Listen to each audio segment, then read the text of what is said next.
สวัสดีครับဒီကနေ့ကတော့ကျွန်တော်တို့ရဲ့ free class day 8 28 28ရက်နေ့ဗုဒ္ဓနေ့မှာသင်ကြားမယ်သင်ခန်းစာအတွက်ကျွန်တော်က video record လေးလာလုပ်ပေးတာဖြစ်ပါတယ်ခင်ဗျာဆိုတော့ဒီနေ့မှာကျွန်တော်ဗာတွေသင်ကြားရမလဲဆိုတော့တော့ကြည့်ကြည့်အောင်ပါခင်ဗျာ okay အခုကတော့ကျွန်တော်တို့ဗာမြင်ရတယ်လဲဆိုလို့ရှိရင်ဈေးဝယ်အမျိုးမျိုးနဲ့ပတ်သက်တဲ့ဟာလေးတွေကိုကျွန်တော်လေ့လာမှာဖြစ်တယ်ပစ္စည်းအကြောင်းတွေမျိုးပြတယ်အကြောင်းကိုလေ့လာမှာဖြစ်တယ်ဘာတွေရှိမလဲသွားပြီးတော့ကြည့်အောင်ပါခင်ဗျာ Okay ပထမဆုံးတစ်ခုခုကျွန်တော်သိကျင်တယ်ဆိုတဲ့အခါမှာကျွန်တော်နန်စားလေးတွေသုံးပေးရမှာဖြစ်တယ်ဒီဟာဆိုရင်နီးအဲ့ဒါဆိုရင် nan ဟိုးဟာဆိုရင် non ဆိုပြီးတော့သုံးမယ်နီး nan non okay နော်ကိုယ်နဲ့နီးနေပြီဆိုလို့ရှိရင်တော့နီးကိုယ်နဲ့နည်းနည်းလက်လန်းလို့ရတယ်ဆိုရင် nan ဟိုးဝေးသွားပြီဆိုလို့ရှိရင်တော့ non ဆိုပြီးတော့မှသုံးမှာဖြစ်ပါတယ်ခင်ဗျာအဲ့တော့နောက်တစ်ခုကကြတော့အနီးပေါ့ဟာလားနော်ဒီနီးကိုမှကျွန်တော်ကြားဘူးနေကြဟာလားနော်ရဲ့အရက်ထဲမှာကြားဘူးနေကြအနီးနဲ့သုံးတတ်တယ်ဟုတ်အဲ့တော့အတိုင်းလည်းပြောလို့ရတယ်အနီးဆိုလို့ရှိရင်တော့ပစ္စည်းတွေကိုသုံးမယ်ဖြစ်တယ်တမဲ့တွေကိုသုံးမယ် drum တွေသုံးမယ်နော်အဲ့ဒါတွေကိုသုံးမယ်ဆိုတော့အနီးလို့သုံးလို့ရတယ်ဒီအရာဒီဟာစသဖြင့်ဘာသာပြန်လို့ရတယ်ဒီအရာဒီဟာတို့အနန်းဆိုတော့အဲ့ဒီအရာအဲ့ဒီဟာတို့အနွန်ဆိုလို့ရှိရင်ဟိုးဟာဆိုပြီးတော့မှသုံးလို့ရတယ်တဲ့ဆိုတော့ပစ္စည်းတစ်ခုဝယ်မှာဖြစ်တဲ့အတွက်ဒါဒီဟာတွေအဲ့ဒါတွေမသိလို့ရှိရင်လည်းမရအောင်ဆိုတော့ကတည်ထားဖို့လိုတယ်ဒါဆိုရင်နိအဲ့ဒါဆိုရင်နန်ဟိုးဟာဆိုရင် non နောက်တစ်မျိုးကအနီအနန်အနွန်ဟုတ်ပြီနော်နောက်တစ်ခုဆက်သွားပါမယ်ခင်ဗျာ Okay ဈေးဝယ်မှာဖြစ်တဲ့အတွက်ဈေးနှုန်းဆိုတာလေးကိုသိဖို့လိုပါတယ်အဲ့ဒါကိုရာခာဆိုပြီးတော့ဖတ်မယ်ရာခာဘယ်လောက်လဲလို့ပြောချင်ရင်တော့เท่าไหร่ဈေးနှုန်းဘယ်လောက်လဲတွဲလိုက်လို့ရှိရင်တော့ရာခာเท่าไหร่ဒီဟာဈေးနှုန်းဘယ်လောက်လဲလို့ပြောချင်ရင်တော့ခုနတုန်းကဟာလေးနဲ့အနီးလေးနဲ့သုံးဒီဟာဆိုတော့အနီးဈေးနှုန်းကရာခာဘယ်လောက်လဲဆိုတော့အနီးရာခာเท่าไหร่ so simple လွယ်လွယ်လေးပဲဟုတ်လားနော်ဒီလိုမျိုးမေးလို့ရတယ်အားလုံးလည်းသိပြီသားဒါဆိုလို့ရှိရင်ဘာတွေထပ်ပြီးတော့ပြောလို့ရလဲကြည့်ရအောင်အမေဒီဘက်ကအမေရှိမယ်ဒီဘက်ကအဖေရှိမယ်ဘာလို့ပြောမလဲအနီးရာခာเท่าไหร่คะဒီဘက်မှာပြန်ဖြေတော့အနီးရာခာ200 บาทค่ะဒါက200 บาทပါအနီးရာခာ200 บาท200 บาทပါနောက်တစ်မျိုးအနီးเท่าไหร่คะဒါတူတူတုတ်တုတ်မိလဲအနီးเท่าไหร่คะအနီးเท่าไหร่คะအနီးราคา200 บาทค่ะဒါမှမဟုတ်လဲ200 บาทค่ะဆိုတော့ဖြေချင်လဲဖြေမှာပဲเนาะမှတ်ထားပါစာထဲမှာတင်တဲ့ပုံစံကြီးဒီတတိယတဲ့အပြင်လက်တွေ့ပေါ်မှာတော့ပြောနေတာမဟုတ်ဘူးစာထဲမှာတင်နေတဲ့ဟာတွေအကုန်လုံးဒီအပြင်လက်တွေ့မှာတိုးတိုးလေးတွေပြန်ပြောတတ်တာလေးကိုကျွန်တော်တို့ကြားရမှာဖြစ်တယ်အဲ့ဒါလေးတော့တတိထားပါเนาะအဲ့တော့ပြောတဲ့ခါမှာလဲကိုယ့်ရဲ့ပါဇက်ကနေပြီးတော့မှပြောကျင့်ပြောစားရှိအောင်ပြောသွားပါတောက်လျှောက်ကျင့်နေဖို့လိုတယ်ကိုကအန်နီလာခါထောက်လိုက်လို့ပြောသူများစီတော့ကျတော့သူများပြောတဲ့အန်နီလာခါထောက်လိုက်လို့မကြားတဲ့ခါကျတော့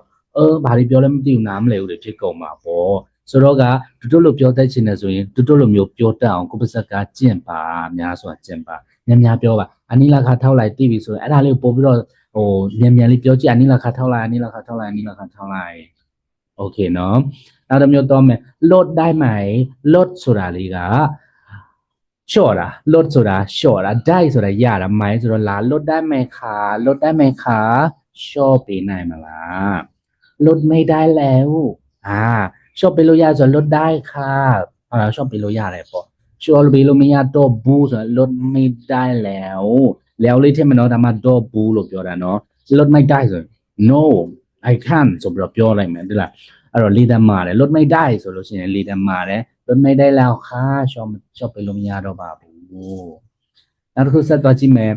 อันนี้ဒီဟာကတဲ့เรียกว่าอะไรนะคะพี่တဲ့เรียกว่าอะไรนะคะพี่ဆိုကိုယ်ပဲမဖြစ်စီရကိုမပြောတတ်ဘူးမဆိုတတ်ဘူးကိုဟာနိုင်ငံသားဖြစ်ပါတယ်ကိုဟာသူတို့ရဲ့နိုင်ငံသားမဟုတ်တဲ့အခါကျတော့သူတို့စကားကိုနားမလည်ဘူးမိခင်ဘာသာမဟုတ်တဲ့အတွက်အဲ့တော့မေးပြီးတော့လေသင်ပါဈေးဝယ်ရင်းနဲ့မှာကိုတိလဲမေးမတိလဲမေးတိတော့ထားလိုက်ပေါ့ကွယ်တော့မသိဘူးဆိုတော့မေးပေါ့ဒီပစ္စည်းကပါကြီးလဲမေးပေါ့ပဇွန်ကကြိုင်မယ်ပဇွန်ရွက်ကြီးကအနီးလို့ပြောနေလို့လည်းမပြီးသေးဘူးကိုယ်စကားပြောတတ်ချင်ဆက်စုပါမေးမြန်းပါ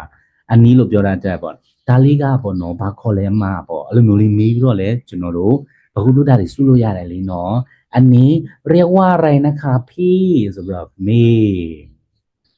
တို့ချင်းနေလဲကြည့်ဦးမောတို့အလုံးရှုံနေလားတို့အလုံးမရှုံဘူးလားဒါလေးတော့တစ်ချက်ပေါ့နော်อันนี้คือဆိုပြီးတော့ဒါလေးကဖြစ်ပါတယ်ပေါ့คือဆိုတာဖြစ်တည်လို့ပြောတာနော်อันนี้คือဒီပေါ့တော့တို့အဖြေပြောပြလိုက်မယ်ပေါ့อันนี้คือဆိုရင်ဆိုရင်ผักบุ้งပေါ့နော်တို့ကผักบุ้งလို့ပြောရင်ပြောမှာပေါ့อันนี้คือผักบุ้งဆိုပြီးတော့တို့ကအဖြေမှာထည့်မယ်เอาไหมจ๊ะယူမလားเอาไหมจ๊ะเอาไหมจ๊ะယူမလားဆိုတော့ဟလာနော်ကိုကယူမယ်ဆိုအောက်ခါပေါ့ပြန်လေးပြောအောက်ဆိုတာယူတီလို့ပြောတာအောက်ခါအောက်ခပ်နော်နောက်တစ်ခုကျတော့ตอนนี้တဲ့အခုတဲ့มี promotion ဟုတ်ပြီနော် promotion ရှိတယ်อะไรไหมဘာ promotion များရှိပါတယ်လဲပေါ့နော်အခု promotion ရှိလားလို့ပြောချင်ตอนนี้มี promotion ไหมဆိုတော့တန်ပြောလိုက်လဲရတယ်อะไรမထည့်နေလဲရတယ်နော်အဲ့တော့อะไรလေးကိုဆရာတို့ဖြတ်လိုက်လို့လည်းရတယ်มี promotion ไหมဒီမှာတခုဟော high လို့ပဲဟိုဟာဖြစ်နေတာပို့နေတာตอนนี้มี promotion ไหมဆိုတော့အခု promotion ရှိလားအဲ့တော့ဗာပြန်ပြောလဲဆိုတာมีค่าရှိရင်လည်းရှိတယ်ပေါ့มีค่าမရှိဘူးလည်းမရှိဘူးဆိုတော့ไม่มีค่าဆိုပြီးတော့ပြန်ဖြေပါလိမ့်မယ်အဲ့တော့တချို့ကြတော့လည်းဒီလိုပြောမယ်ซื้อหนึ่งဟာလာနော်တစ်ခုဝယ်แถมหนึ่งတစ်ခုအပိုရမယ်တစ်ခုဝယ်တစ်ခုအပိုရမယ်ဆိုတော့ซื้อหนึ่งแถมหนึ่งแถมဟုတ်ပြီနော်ซื้อဆိုတော့ဝယ်ဒီแถมဆိုတော့အပိုซื้อหนึ่งแถมหนึ่งนะคะပေါ့ကဲโอเคနောက်တစ်ခုကြတော့วันนี้ဒီကနေ့တဲ့มีเมนูพิเศษไหมวันนี้ဒီကနေ့มีရှိပါတယ်เมนูမြန်မာလို menu ကိုပြောတာเนาะ menu ကိုပြောတာพิเศษဆိုတော့ special ကိုပြောတာမိုင်းဆိုတော့လာวันนี้มีเมนูพิเศษไหมဒီနေ့ special menu များရှိမလားဒါစားတော့ဆိုင်ဒီမှာတော့ပြောမှာမျိုးပေါ့เนาะวันนี้มีเมนูพิเศษไหมဒီနေ့အတူဟင်ပွဲပါများရှိမလဲပေါ့အဲ့တော့ဒီမှာပြန်ပြင်မယ်วันนี้มีတိဆိုတော့ပြောတယ်ဟိုမှာကိုနားမလဲတော့ဆိုလို့ရှိရင်ကိုဖတ်မိလို့ရတဲ့ဟာတော့ဘာညာတော့နားမလဲလဲနားမလဲဘူးပေါ့နော်ဟုတ်လားနော်အဲ့တော့ဒါကြီးကဘာလဲဒါဘာလဲစသဖြင့်နေမေပြီးပြောသွားလို့ရတယ်โอเคနော်အဓိကကိုဘာပြောချင်လဲကောင်းတယ်တည်နေဖို့နောက်တစ်ခုတော့မယ်ဈေးဝယ်အမျိုးမျိုးတဲ့ဘာတွေပြောလို့ရလဲကြည့်မနော်အနီးထောက်တိုင်းဒါဘယ်လောက်လဲဒီဟာဘယ်လောက်လဲအနီးကီပါဒါဘယ်နှပတ်လဲဘယ်နှကျက်လဲဘယ်နှပတ်လဲပေါ့ဈေးဘယ်လောက်လဲလို့မေးတဲ့တဘောပဲဒါလေးကကြတော့ขายเท่าไรဘယ်လောက်ရောင်းတယ်လဲขายဆိုတာရောင်းဒီขายเท่าไรနောက်တစ်ခုကขายยังไง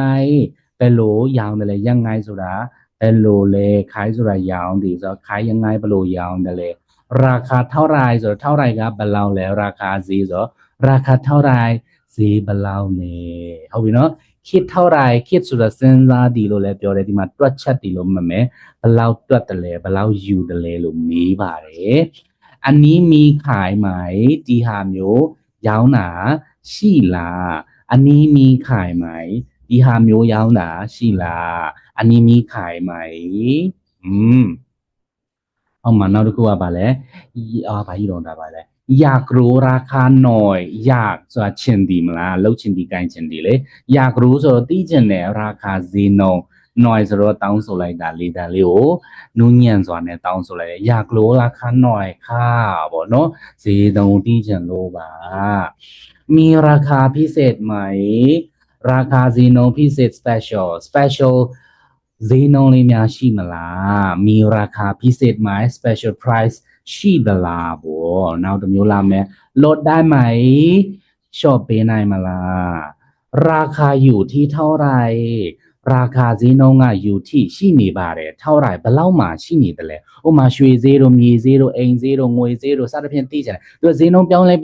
နေတဲ့ဟာတွေဖြစ်နေတယ်ဟာလားအခါကျတော့ကိုကသိချင်တာလားဈေးနှုန်းကဘယ်လောက်မှရှိနေလဲပေါ့ဘယ်လောက်မှရှိနေတယ်လဲပေါ့ဒီကနေ့ကအဲ့လိုမျိုးပြောချင်တယ်ဆိုရင်ราคาอยู่ที่เท่าไหร่ဆိုပြီးတော့သုံးမှာဖြစ်တယ်အဲ့တော့ကိုယ့်ရဲ့ပစ္စည်းကိုအရှိဆုံးမှလာထားပြီးပြောပေါ့ဟုတ်ပြီနော်ဒါမှရာคาဆိုတဲ့အနောက်မှာလေးလာထည့်ပေါ့ပြောချင်တာကနော်ราคาอยู่ที่เท่าไหร่ငွေကအဲ့တော့ราคาဈေးနှုန်းကอยู่ที่เท่าไหร่ဘယ်လောက်မှရှိနေလဲรวมทั้งหมดဒါလေးကကြတော့စားပြီးတောက်ပြီးသွားပြီးပြန်ဖြေတော့ပြောမေးတော့မယ်နော်အကုန်လုံးစုပေါင်းทั้งหมดဆိုတာစုပေါင်းทั้งหมดรวมทั้งหมดဆိုတော့စုပေါင်းအားလုံးစုပေါင်းเท่าไหร่ဘယ်လောက်လဲအားလုံးစုပေါင်းဘယ်လောက်လဲ คิดรวมแล้วเท่าไหร่คิดรวมแล้วอากงสู้เปามีรถตัวไหลเงี้ยปะเล่าเลยคิดสดตัวตาเนาะตัวชัดดีเนาะก็กี่ไรเราด่าไอ้เราคิดรวมสุดรวมสุดสู้เปาไรด่าอยู่ว่าตัวสู้ดีอะตัวพูดอยู่ละอากงลงเปาไรด่ารวมไรแต่สู้เปาไรด่ารวมโลคอเลยไอ้เราอากงลงสู้เปาไรมีรถตัวไหลเงี้ยส่วนปะเล่าเลยสุดคิดรวมแล้วเท่าไหร่แล้วตัวพูดอารมณ์เบาสู้เบาทั้งหมดเพราะว่ารวมงั้นจะรู้เพื่อสีเด็กပြန်ကျင်းနေတာကိုပေါင်းလိုက်တာစုပေါင်းလိုက်တာလိုအောင်ทั้งหมดကကြတော့စုပေါင်းအကုန်လုံးအားလုံးทั้งหมดกี่บาทဆိုတော့အကုန်လုံးကဘယ်နှပတ်တော့ဘယ်နှပတ်လဲဘယ်နဲ့ရှင်းတာဆိုတော့กี่บาทပေါ့နော်ဟုတ်ပြီต้องจ่ายต้องဆိုတာ must ရှေ့ရဲ့သင်ခန်းစာမှာသင်ခဲ့ပြီးနံပါတ်ခွန်မှာပေါ့နော်အဲ့တော့จ่ายဆိုတာ pay ဒီရှင်းဒီငွေရှင်းဒီကိုจ่ายလို့ခေါ်တယ်ต้องจ่ายเท่าไหร่ဆိုတော့ငွေဘယ်လောက်ရှင်းရမလဲရသည်ပေါ့လောက်ရသည်ကိုင်းရသည်ต้องဟုတ်ပြီနော်ต้องจ่ายเท่าไหร่ငွေဘယ်လောက်ရှင်းရမလဲคิดเงินเลยครับဒါကြတော့ဟိုပါလဲ7နေပါညာတွေတွားပြီးပြီးတော့ပစ္စည်းတွေယူလာပြီးတော့စပွဲပေါ်တင်တော့ပတ်စံတော့မယ်คิดเงินเลยครับဒါမှမဟုတ်လဲဟလာကိုလိုချင်တာကိုဝယ်ချင်တာပစ္စည်းတွေရပြီးကဲကောင်းတော့ပြောမယ်ပတ်စံလေးရှင်းမယ်เนาะပတ်စံလေးတွက်ပေးပါคิดเงินเลยครับคิดเงินเลยครับค่าใช้จ่ายเท่าไหร่ค่าใช้จ่ายအသုံးစရိတ်ကဘယ်လောက်လဲဟုတ်ပြီเนาะค่าใช้จ่ายသုံးလုံးပေါင်းလေးကိုအသုံးစရိတ်လို့ခေါ်တယ်ค่าใช้จ่ายเท่าไหร่အသုံးစရိတ်ကဘယ်လောက်တုံးဒါကြတော့ขายရောင်းတာเป็นအဖြစ်ชิ้นအစိတ်အပိုင်းအဖြစ်ရောင်းတာလားหรือဒါမှမဟုတ်ကီလိုနဲ့ရောင်းတာလားဆိုတော့ချင်းဆိုတော့တစ်ခုချင်းကိုပြောတာဆိုတော့ขายเป็นชิ้นတစ်ခုချင်းရောင်းတာလားหรือဒါမှမဟုတ်เป็นกิโลနဲ့ရောင်းတာလားခါကြရှိတယ်လေဆရာတို့ဒီမှာဆိုရင်ပိတ်တာနဲ့လားဟုတ်လားနော်အခုလိုက်လားအစည်းလိုက်လားအဲ့လိုမျိုးမေးတယ်လို့ပဲမျိုးပဲပေါ့နော်တို့စီမှာကျတော့ပိတ်တာတွေစားကီလိုနဲ့သုံးပြီးတော့ရောင်းတာဆိုတော့တစ်ခုချင်းရောင်းတာလားကီလိုနဲ့ရောင်းတာလားဆိုရင်ขายเป็นชิ้นหรือเป็นกิโลအဲ့လိုမျိုးသုံးလို့ရပါတယ်ခင်ဗျာအဲ့တော့ကကီလိုတွေလားအခုတွေလားတစ်စိတ်တွေလားတစ်ပိုင်းတွေလားသိချင်ရင်မျိုးပြတွေကိုလေ့လာရမယ်တဲ့မျိုးပြတွေကဒီမှာကြည့်အများကြီးရှိပါတယ်ဒီမှာ15ခုနံပါတ်1ကိုကြည့်ပါคุกกี้လေးဖြစ်ပါတယ်คุกกี้လေးတစ်ခုနှစ်ခုလေးเนาะအစိပ်ပိုင်းလေးတစ်ခုနှစ်ခုဆိုတော့ချင်းလို့ပြောမယ်คุกกี้1ချင်းတစ်ထုပ်ကလေးပေါ့เนาะအဲ့ဒီအထုပ်ကအထုပ်အများကြီးထဲမှာတစ်ခုပြီးတစ်ခုအကုန်လုံး10ခုပေါင်း30အခု30ပါတစ်ထုပ်အဲ့လိုမျိုးဖြစ်နေတယ်ကအထက်မှာအခုပေါင်း30ဖြစ်နေတဲ့တော့ဟာလားเนาะအစိပ်ပိုင်းပေါင်း30ဖြစ်နေလို့ချင်းနဲ့သုံးမယ်ဒါကြောင့်คุกกี้1ချင်းလို့လည်းပြောလို့ရတယ်တစ်ခုလို့လည်းပြောချင်တယ်အန်ဆိုတာလေးနဲ့လည်းသုံးလို့ရတယ်1အန်လို့သုံးမယ်ဟုတ်ဒီမှာမျိုးပြလဲလေးလာတော့လို့ပစ္စည်းရဲ့နာမည်တွေလည်းလေးလာလို့ရတယ်နံပါတ်1မမကိုမမလို့ပဲပြောမယ်မမခေါက်ဆွဲမမပဲပြောမယ်တို့ကြတော့တထုပ်လို့ပြောချင်း1 song လို့ပြောပါမမ1 song ဒါဆိုအဲ့ဒီအိတ်ပုံတရံလေးနဲ့ထည့်ထားရင် song လို့တာမှတ်ထားပေါ့ရေတန်းတကက်ကက်လိုက်ကြီးဖြစ်နေတယ်အဲ့ဒါကိုကြတော့ pack လို့ပြောပါတယ် pack ဆိုတော့น้ำดื่มเนาะတောက်ရေက1 pack ဆိုတော့တပါကင်ပေါ့တကပ်တို့တပါကင်တို့ပြောလို့ရတယ်ကြက်ဥကကြတော့အလုံးလိုက်ပြောရင်ไข่ဆိုတာကြက်ဥ1ฟองဆိုတော့ฟองဆိုတာတို့အတွက်တစ်လုံးနှလုံးไข่1ฟองဆိုတော့ကြက်ဥတစ်လုံးကြက်ဥကတကက်နဲ့လာတယ်အဲ့ကက်ကကြတော့ကျွန်တော်တို့အောက်ခံအခွက်ကလေးတွေနဲ့ဘန်းလိုမျိုးဖြစ်တတ်တယ်အဲ့လိုမျိုးအခွက်အပုံစံခွက်လေးနဲ့ဆိုတော့แผงလို့တောင်းမယ်ဒါကြောင့်ไข่1แผงဟုတ်ပြီတော်လိုက်ဆေးဆိုလို့ရှိရင်တော့သူကကြတော့ကျုပ်လေးနဲ့လာတယ်ကျုပ်လေးတွေနဲ့လာတယ်အချောင်းလိုက်လေးလာအဲ့ဆိုရင် lot လို့တောင်းမယ်ตัวไรสีสุดก็แปลงสีฟันตัวไรสียาสีฟัน1หลอดပေါ့เนาะตะတောင်းလို့ပြောလို့ရတယ်โอเคတောင်းလို့ပြောရှင်เนี่ยหลอดနဲ့တုံးမင်းကုတ်တစ်လုံးနဲ့တစ်တီးတွေတစ်လုံးနှလုံးဆိုရင်เนาะမောင်ခုတ်ဆိုတာမင်းကုတ်တစ်လုံးဆို1ลูกမောင်ခုတ်1ลูกสตรอเบอรี่นะสตรอเบอรี่ကတစ်လုံးတပူးလားတပူးဆိုလို့ရှိရင်เนาะသူကကြတော့ပါကင်နဲ့ထည့်ထားတာရှိတယ်ကျိုးကြပါကင်နဲ့ပိတ်ထားတာရှိတယ်ကျိုးကြတော့လည်းဘူးလေးနဲ့ပလတ်စတစ်အကြီးပပလေးနဲ့အုပ်ထားတာရှိတယ်ဒါဆိုလို့ရှိရင်တော့ဘူးနဲ့ဆိုလို့ရှိရင်1ကလောင်ဆိုတာဘူးလေးကိုပြောတာ pack ဆိုတော့ပါကင်ပေါ့တပါကင်ပေါ့တပတ်ဟုတ်ပြီလားအဲ့လိုပြောတယ်1 pack 1ကလောင်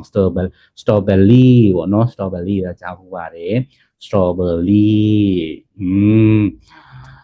နောက်တစ်မျိုးကခောက်ဆွဲဒီခောက်ဆွဲဘယ်လိုခောက်ဆွဲဆိုအစိမ်းရောင်ထုတ်ကြီးနံပါတ်9ကိုပြောတာဖြစ်ပါတယ်ဆိုတော့အစိမ်းရောင်ထုတ်ကြီးနဲ့အကြီးကြီးပဲเนาะအဲ့လိုမျိုးအဲ့အကြီးကြီးကကြတော့ထုတ်ပိုးထားတာဖြစ်ပါတယ်ဒါကြောင့်မလို့ထုတ်ပိုးထားလို့ห่อလို့သုံးမယ်ကြောင့်ခောက်ဆွဲကိုစင်ဟန်ပေါ့ခောက်ဆွဲ6เนาะ ခောက်ဆွဲ6ကြီးစင့်ဆိုတာဟိုလိုနန်းကြီးနန်းတင်နန်းလက်စသဖြင့်နန်းခောက်ဆွဲနန်းလေးတွေပြောတာအဲ့တော့ hang ဆိုတာ6တာဖြစ်တဲ့အတွက်စင် hang ပေါ့ခောက်ဆွဲ6ပေါ့တထုပ်ဆိုတော့1ห่อလို့သုံးလို့ရတယ်ห่อထုတ်ပို့ထားလို့ห่อကိုဖျောင်းတိုင်နေမှာဖျောင်းတိုင်လုပ်ငန်းအသေးစားလုပ်ငန်းလေးတွေအိမ်မှာဖျောင်းတိုင်လေးတွေထည့်အဲ့ဒီကျွတ်တွေထည့်ကျူပြီးလို့ရှိရင်ကိုပိတ်အဲ့ဒါห่อလိုက်တာလို့ခေါ်တယ်နော်အဲ့တော့ห่อလိုက်ပြီးနောက်တစ်ခုနံပါတ်30မုံဘာမုံလဲနံပါတ်30မုံဘာမုံမှန်းသိအဲ့လိုမျိုးအိတ်ကလေးခုနလိုမျိုးပဲအိမ်တွင်းမုံပစ္စည်းလေးတွေနော်ချိုချင်လေးတွေမြင်ကြည့်လိုက်ပေါ့တခုခုအမှထောက်ပိုးစရာတခုရှိမယ်အဲ့ဒါလေးထည့်မယ်အပေါ်ကနေစီးမယ်ချီမယ်ပြီးလို့ရှိရင်အထုပ်ကလေးဖြစ်သွားတယ်အဲ့လိုအထုပ်ကလေးဖြစ်သွားလဲห่อလို့တုံးလို့ရတယ်တဲ့နောက်တစ်ခုထုံလို့လည်းတုံးလို့ရတယ်ဒါကြောင့်ခနုံ1ထုံဒါမှမဟုတ်1ห่อပေါ့အရွယ်စားပေါ့ကြည့်ပြီးတော့ပြောလို့ရတယ်ဟလာနော်မုံဖတ်ထုတ်တော့အဲ့လိုမျိုးလဲထုတ်ထားတာပဲလေဒါဆိုရင်1ห่อပေါ့နော်ကဲကြွလေးနဲ့ထည့်ထားရင်တော့ထုံလို့တုံးပေးလိုက်ပေါ့အဲ့ကြွကိုမှခါတဲ့အကြည်လေးနဲ့ဒီချာပါကင်လို့အဲ့လိုမျိုးပိတ်တာတော့ห่อပလိုက်တာပဲပေါ့နော်အန်ချိုချင်တလုံးဂျိုင်းတဂျိုင်းနဲ့ဂျိုင်းဆိုတာပင်တိုလို့ခေါ်တယ်နော်ဂျိုင်းကိုပင်တိုကျွန်တော်ထမင်းဂျိုင်းတလုံး2ဂျိုင်း3ဂျိုင်း4စင်းဂျိုင်း5စင်းဂျိုင်းစသဖြင့်အဲ့ဒါပင်တိုလို့ခေါ်တယ်အဲ့တော့တဂျိုင်းဆို1ထောင်ပေါ့နော်1ထောင်ထောဘက်ကတဒုံနဲ့ထောဘက်ကဘယ်မှာလဲโอเคเนยလို့ဖတ်ပါတယ်เนยနော်1ก้อนဆိုတာအတုံးတွေပြောတာစပြတဒုံတို့ဟုတ်ပြီနော်ရွှေတဒုံတို့အဆိုင်ခဲအတုံးကြီးဖြစ်နေရင်ก้อนလို့ခေါ်တယ်เนย1ก้อนนอนโนตะบูนอนโนน้ำนม1กล่องน้ำนม1กล่องအဲ့လိုမျိုးပြောလို့ရတယ်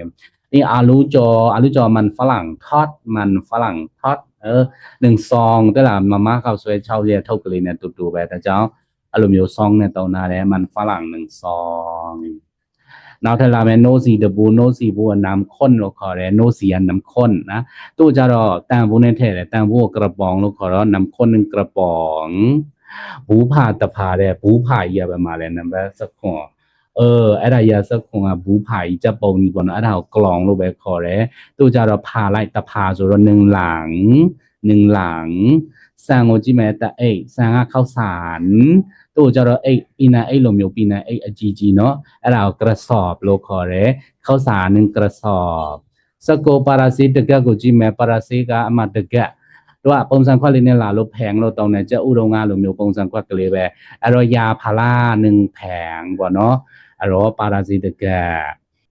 အဲ့ဒီတော့ဒီမှာပေါ့နော်စလိတ်တဘူးဆိုလို့ရှိရင်เนาะဘူရီ1ซองလို့ပြောတယ်ပေါ့နော်ဘူရီ1ซองတို့ရဲ့ဘူးလေးကိုซองလို့တောင်းပါတယ်စလိတ်တလိတ်ဆိုလို့ရှိရင်လိတ်ထားတာဖြစ်တယ်လိတ်တာဒီလိုမျိုးလိတ်တာမဟုတ်လို့မိုး1လို့တောင်းတယ်เนาะတခုယူလာပြီးစာရွက်တခုစာရွက်ဒီပေါ်တင်နောက်တစ်ခုလာဖြုတ်လိုက်ပြီအဲ့ဒါလေးကိုမိုး1လို့ခေါ်တယ်အဲ့တော့ဘူလီမိုး1စလိတ်တလိတ်ခောက်ဆွဲဒီနေ့မှာခောက်ဆွဲကမီလို့ထပ်ခေါ်မယ်ခုနခောက်ဆွဲကျတော့တမျိုးပေါ့နော်စင်ဟန်ပေါ့ဒီနေ့ကမီဆိုတာကျတော့ပြင်ပါလေနံပါတ်20အဲ့တော့အဲ့ဒီခောက်ဆွဲတာကိုမီပေါ့ခေါ်တယ်ကျုပ်ခောက်ဆွဲလိုမျိုးဂျုံခောက်ဆွဲလိုအဝါရောင်လေးပေါ့နော်အဲ့လိုကျတော့မီသူကကြတော့ဒဇီဖြစ်ပါလက်တစုပ်စာလေးကိုကမ်လို့ခေါ်တယ်ဒါကြောင့်မလို့1ကမ်လက်တစုပ်စာဒဇီမို့လို့1ကမ်နော်အကယ်သူ့ကိုကြိုးလေးနဲ့ခြီလိုက်တယ်ဆိုတာလေအတောင်းလေးနဲ့တချီပေါ့နော်တချီဆိုတော့ပမာလို့မရှိပါဘူးအဲ့တော့ကြိုးလေးနဲ့ဆွဲပြီးတော့ခြီထားတာစီးထားတာဒဇီလို့ပြောရင်တော့1မတ်ပေါ့နော်1မတ်1ကမ်ဆိုလို့ရှိရင်တစုပ်စာဒဇီကိုပြောတာ1ကမ်1မတ်ဆိုတာကြတော့သူကကြတော့သူကခြီထားတာကိုပြောချင်တာမို့လို့1မတ်လို့တောင်းပါတယ်တိတ်ကြိုးလေးကြည့်အောင်23တိတ်ကြိုးကျွန်တော်မမြင်ဘူး where is 23 okay 23တိတ်ကြိုးကကျတော့ tape လို့ခေါ်လို့ရတယ်ဟုတ်လားเนาะပြီးတော့ကြိုးကလည်းခွေထားတာတိတ်တွေကလည်းတကယ်တော့သူ့ကိုခွေထားတာပေါ့เนาะတိတ်တွေလည်းခွေထားတာပဲဒါကြောင့်မို့လို့เชือกဆိုလို့ရှိရင်1ม้วนသူကကျတော့ခွေနဲ့ပြောမယ်အခွေနဲ့ဆိုရင်ม้วนအလိမ့်နဲ့ဆိုရင်ม้วนနည်းနည်းလေးกว่าတယ်เนาะအတန်လေးကခွေဆိုရင်ม้วนလိမ့်ဆိုရင်ม้วน24အချီတော့ကြတော့တလုံးကျုပ်လိုမျိုးတတောင်းနှစ်တောင်းလိုမျိုးအတောင်းလိုက်ကြီးကိုပေါ်မှာမှတော့သူကျိုးတော့ပြောချင်တာမဟုတ်ဘူးလေရစ်ပိန်ကိုတော့ပြောချင်တာလေနော်သူကအတောင်းလိုက်ကြီးပြတော့ lot နဲ့တုံးမယ်အဲ့တော့အချီကကြတော့ die လို့ခေါ်တယ်နော် die ရစ်ပေါ့ die လို့ပြောရင်ရပြီ die 1 lot die 1 lot ဆိုအချီတလုံးညီမတို့ကကြလုံးသွားတာနော်နောက်25ปีပါတဲ့ถังလို့ခေါ်တယ်နော်ထ ထဲ့စရာတခုခုအဲ့ဒီထဲ့စရာ container ကြီးပေါ့နော်အဲ့တော့သေးတာနေကြီးတာလည်းကြီးအကုန်လုံးထောင်လို့ခေါ်တယ်ရေပုံနမိုင်ပုံနော်ပေပါပုံနေအကုန်လုံးထည့်လို့ရတယ်အကြီးကြီးတွေဟုတ်လားအဲ့ဒါတွေအကုန်လုံးကိုထောင်လို့ခေါ်အဲ့ဒီထောင်ကိုမှသူကရေပုံဆိုရင်ထောင်น้ำပေါ့အဲ့လိုမျိုးတောင်းလို့ရတယ်เนาะဒါကြတော့ပေပါပုံကတန်မို့လို့ထောင်เหล็กนะครับถังเหล็กလို့ခေါ်တယ်အဲ့တော့ပေပါပုံကတပုံဆို1ถังပေါ့တကယ်စေးပုံကြီးတွေ့လာ25မှာပဲပေပါပုံပေးနာမှာစေးပုံကြီးဆက်စေးကိုကျတော့စီလို့ခေါ်တာအယောင်เนาะအယောင်ถังสีဆိုလို့ရှိရင်တော့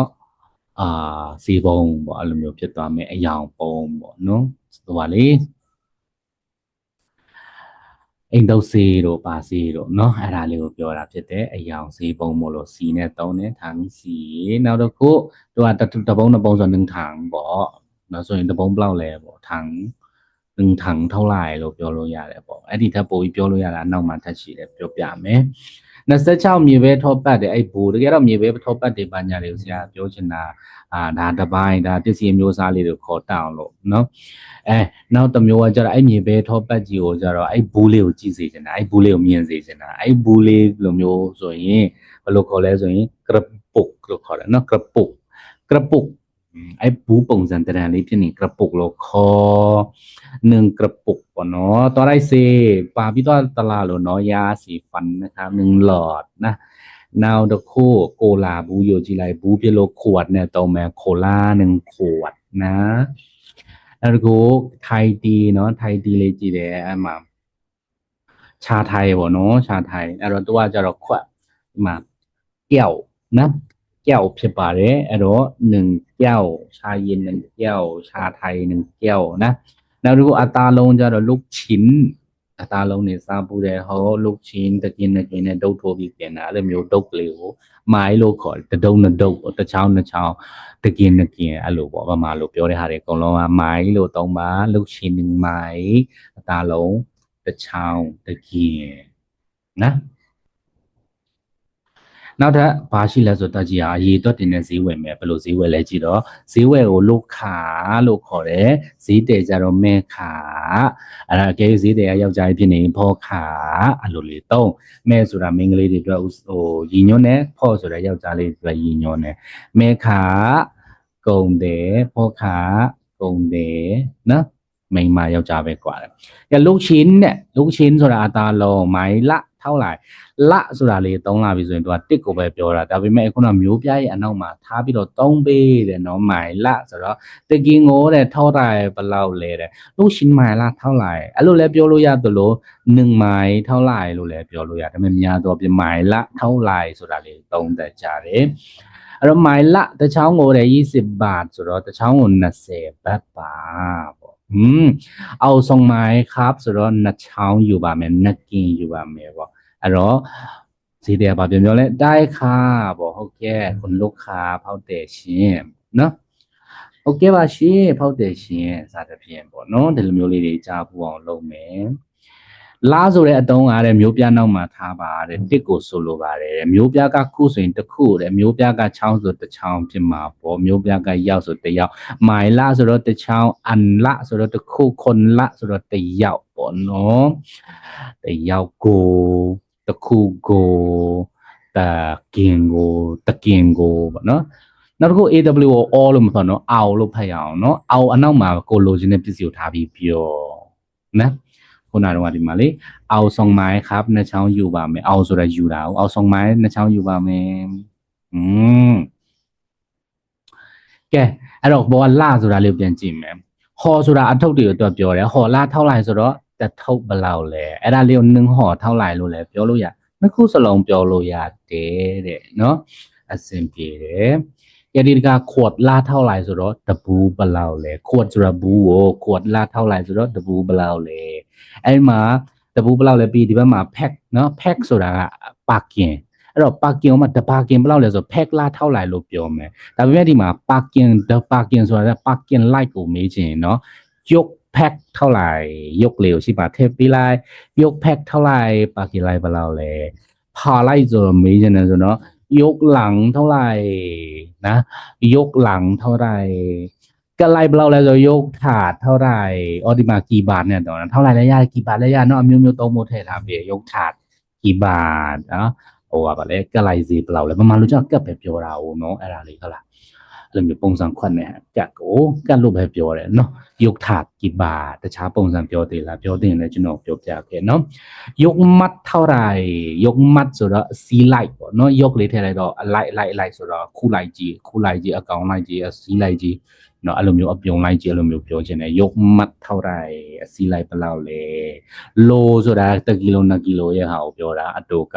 လိုလားเท่าไหร่ဆိုတော့အဲ့ဒီလိုလားเท่าไหร่ဆို1ကီလိုဘယ်လောက်လဲပေါ့အဲ့လိုမျိုးတောင်းมาဖြစ်ပါတယ်ခင်ဗျာ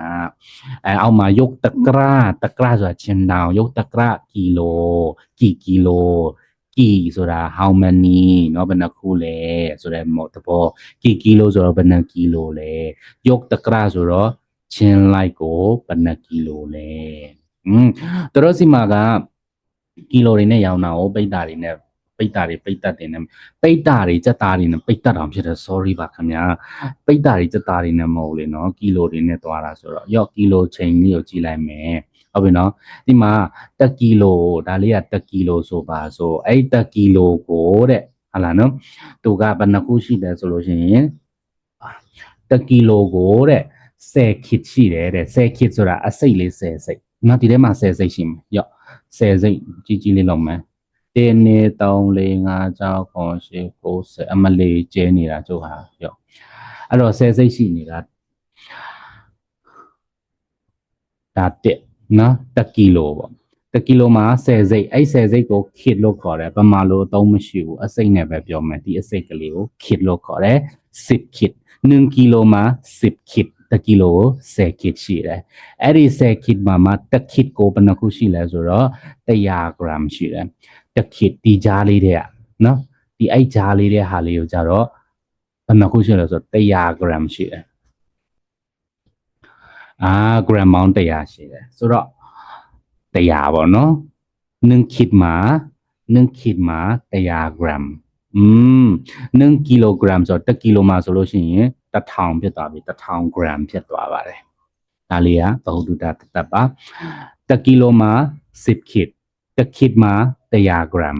100 gram အဲ့တော့1ကီလိုဆိုရင်1000 gram ဖြစ်သွားမယ်နော်ကဲပြီးသွားပါပြီခင်ဗျာလေ့ကျင့်ခန်းတွေရှိပါတယ်လေ့ကျင့်ခန်းထဲမှာဒါလေးတွေပြောကြည့်နော်ဒါဘယ်လောက်လဲဘယ်လိုပြောမလဲနော်တထုပ်ဘယ်လောက်လဲမမဆိုဘယ်လိုပြောမလဲစူးစမ်းပြီးတော့ပြောကြည့်ပါအဖွဲတွေကသူတွေနဲ့တူပြောကြည့်ကြပါနော်မပြောလို့ရှင်တော့မတတ်ဘူးအချင်းချင်းပြောမှအသုံးချမှပြောတတ်မှာဟလာနော်စာလေးတင်လိုက်တီးသွားလိုက်ဒီတိုင်းမနေလိုက်မတတ်ဘူးနော်ပြောပါအသုံးချပါတင်ရင်ချင်းနေနဲ့အသုံးချပါဒီ file လေးကိုတုံးပြောစရာလိုမရှိဘူးလားတကယ်ချင်းတယောက်ကိုခေါ်ပြပြီးတော့မှအသုံးချပါပြောဆိုကြပါနာနောက်ဆိုဒီမှာလည်းနောက်တဲ့ exercise တွေပေးထားတယ်เนาะအောက်မှာနာမည်လေးတွေလည်းရေးထားတယ်အတန်ထွက်လေးတွေเนาะ